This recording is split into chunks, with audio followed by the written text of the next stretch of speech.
নমস্কার বন্ধুরা, আশা করি সবাই ভালো আছেন। মিলেমিশের একটা নতুন ব্লগে আপনাদের সবাইকে welcome. What is this? This is house. How? This is Rocket. rocket. কালকে এটা স্কুলে তুমি বানিও, হ্যাঁ?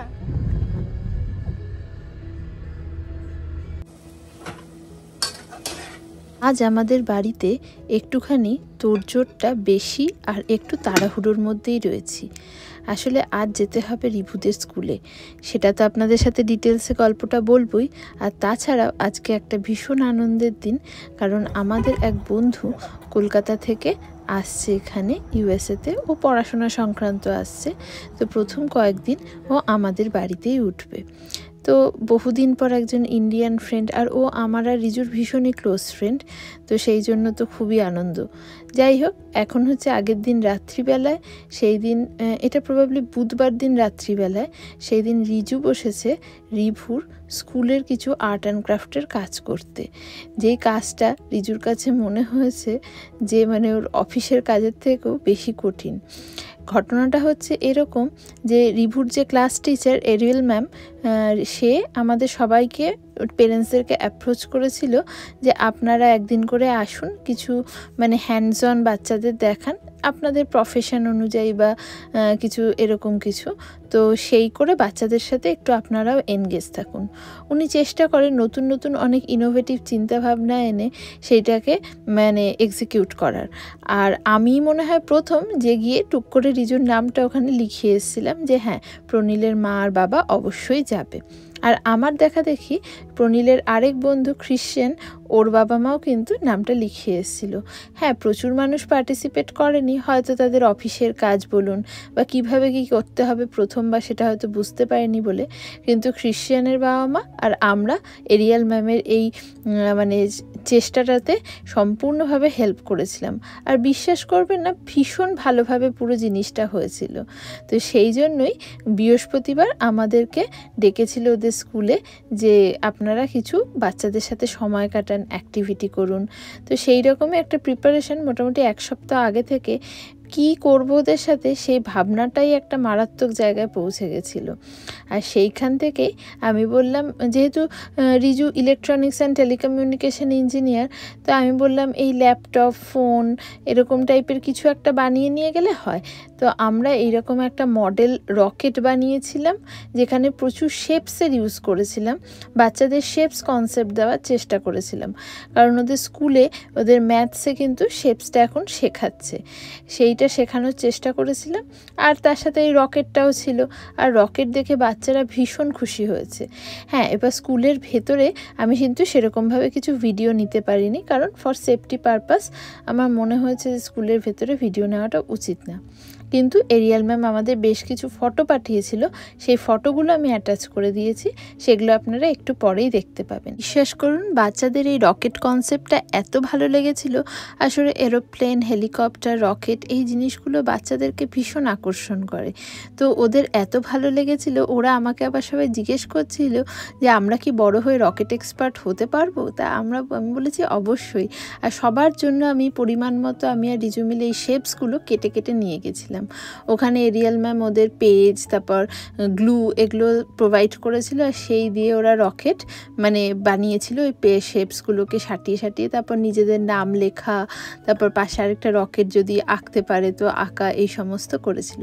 এখন রিভুকে নিয়ে স্কুলে যাচ্ছি, কি অসম্ভব বৃষ্টি গত 3 দিন ধরে হয়ে যাচ্ছে, মানে সে বলার মতো নয়। যদিও আমাদের বন্ধুটিকে আমাদের আনতে যেতে হবে না, কারণ ও যে ইউনিভার্সিটিতে এখানে পড়তে আসছে, সেই ইউনিভার্সিটির সিনিয়ররাই দায়িত্ব নিয়ে ওকে এয়ারপোর্ট থেকে আমাদের বাড়িতে ছেড়ে দিয়ে যাবে বলেছে।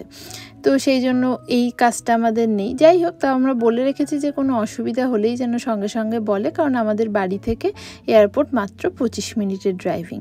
আর এখন রিভুকে স্কুলে পৌঁছে দিয়ে আমি আর রিজু তড়িঘড়ি যাব হচ্ছে পাবলিক্সে, কারণ আজকের দিনে রিভুদের স্কুলে আমরা রিভুদের মানে সব বন্ধুদেরকে লাঞ্চটা স্পন্সর করব। লাঞ্চে ওদের জন্য আমি স্কুলে কথা বলে নিয়েছিলাম, লাঞ্চে ওদের জন্য পিৎজা থাকবে, আর থাকবে অ্যাপেল জুস আর ফ্রেশ অ্যাপেল, মানে কোনো একটা ফল ওরা খায়, তো সেই জন্য আমরা ভেবেছিলাম আপেলটাই দেবো। সাধারণত আপেল, ব্যানানা এই সমস্ত ফলগুলোই ওরা বেশি স্কুলে দেখলাম দেয়, তো সেই জন্য দেবো। এখন আমি রিভুকে স্কুলে পৌঁছে চলে এসেছি সুপার মার্কেটে, আর সেখান থেকে নিয়েছি এই যে ফ্রুট জুস, তারপর অ্যাপেল। এবার এখান থেকে পিৎজা নেব। এইখানে এই আইসক্রিম কাউন্টারের সামনে এলেই আমার যে কি লোভ লাগে, কিন্তু মানে ভীষণভাবে লোভ সংবরণ করে আমি যাচ্ছি, কারণ এই আইসক্রিম খেলেই আমারও ভীষণ গলা ধরে যায়। আর রিভু আমার দেখা দেখি অবভিয়াসলি না ও খেতে চায়, আর সঙ্গে সঙ্গে ওরও না খুব সর্দি কাশি লেগে যায়, তো সেই জন্য আইসক্রিমটাকে একটু অ্যাভয়েডই করার চেষ্টা করি।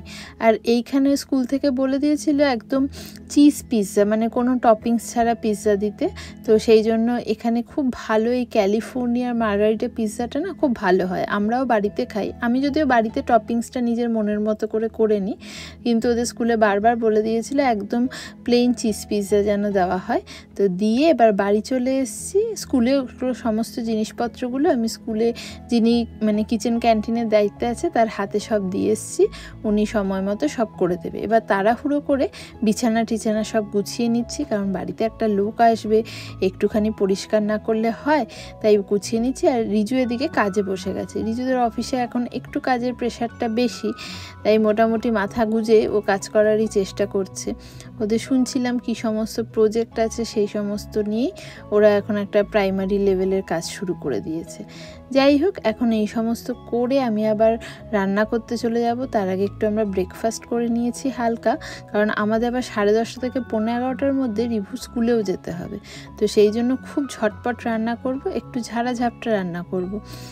আমাদের এই বন্ধুটি আবার ননভেজ খায় না, তো সেই জন্য প্রথমেই আমি রান্না করে নিয়েছিলাম ডালটা করেছিলাম হচ্ছে টমেটো দিয়ে, মুসুরির ডাল করেছিলাম। ও মাছ মাংসটা খায় না, কিন্তু ডিমটুকু খায়, তো টমেটো দিয়ে মুসুরির ডাল করেছিলাম। আলু কুমড়োর ছক্কা করেছিলাম, এইটা ভীষণ সুন্দর নাকি খেতে ছিল। আমি যদিও প্রথমেই করেছিলাম ডালের সাথে তরকারি হিসেবে, আর ডিম কষা করেছিলাম, কারণ অত দূর থেকে জার্নি করে আসবে, খুব মানে রিচ আমি কিছু ভাজাভুজি টাইপের করতে চাইনি, কারণ হালকা পাতলা ভাতের সাথে খেয়েই মানে যাতে একটু ঘুমাতে পারে, কারণ এতটা ডিস্টেন্সের জার্নি প্লাস এতটা সময়ের ব্যাপার, সেই জন্য তো মানুষের একটু শরীরটা এখানে মানে ইন্ডিয়া থেকে আমেরিকা এলে মানুষের শরীর ভীষণ খারাপ হয়। তো 12 ঘন্টার একটা বিরাট টাইম গ্যাপ আছে, তো সেই জন্য মানে সকাল রাতের এত গন্ডগোল হয়ে যায়। যাই হোক, সে তো ধীরে ধীরে 7-10 দিনের মধ্যে অভ্যস্ত হয়ে যাবে। মোটামুটি ওর বাড়ি ঘরদোর সমস্ত কিছুই ঠিক হয়ে গেছে। পরের ব্লগে আমি আপনাদের দেখাবো যে আমেরিকায় যে স্টুডেন্টরা পড়তে আসে তারা কীরকম অ্যাপার্টমেন্টে থাকে। এখন আমার ডাল রান্না হয়ে গেছে, ওদিকে তরকারিটাও হয়ে গেছে, ডিমটা শুধু করব তাড়াতাড়ি করে তারপর বেরিয়ে যাব রিভু স্কুলের জন্য। এই দেখুন আজকে রান্নায় যা করলাম সেটা হচ্ছে ভাত, ডাল, এই তরকারি আর ডিম কষা। বলুন, অত দূর থেকে আসছে, প্রায় 27 ঘন্টা জার্নি করে, অত মানে এখন যদি আমি পোলাও বিরিয়ানি বানাতে বসি তখন সেটা খেতেও ইচ্ছা করবে না।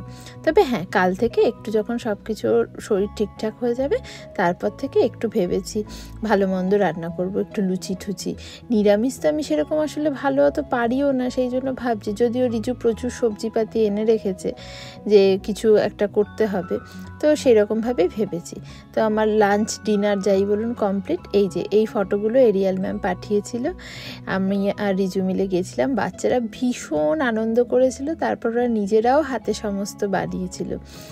এবার দেখুন সমস্ত বাচ্চাদের মুখে কি হাসি। আর আমার পুচকে রিভুও সবার সাথে মিলে খুব সুন্দর রকেটও বানিয়েছিল, আবার পাশে একটা ছোট্ট রকেটেকে নিজের নামটুকুও লিখে রেখেছিল। যদিও এই ফটোতে সেটা পরিষ্কার দেখা যাচ্ছে না, কিন্তু সুন্দর করেছিল। ও খুব শান্তভাবে ধীরস্থিরভাবে কাজ করেছিল। আর ইনি হচ্ছে ক্রিশ্চিয়ানের বাবা এনেছিল হচ্ছে আইসক্রিম। এটা অবশ্য আরেকটা দিন, আমরা বৃহস্পতিবার গেছিলাম আর ক্রিশ্চিয়ানের বাবা মা মঙ্গলবার এসেছিল।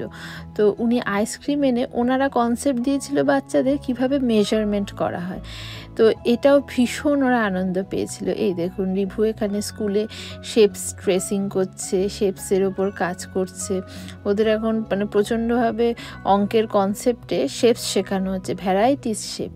যাই হোক, এদিকে আমাদের বন্ধুটিও এসে গেছে, রিভুও স্কুল থেকে বাড়ি এসে ওদের সময় লাঞ্চ কমপ্লিট হয়ে গেছে। আর মোটামুটি এখন 5:30 মতো বাজে।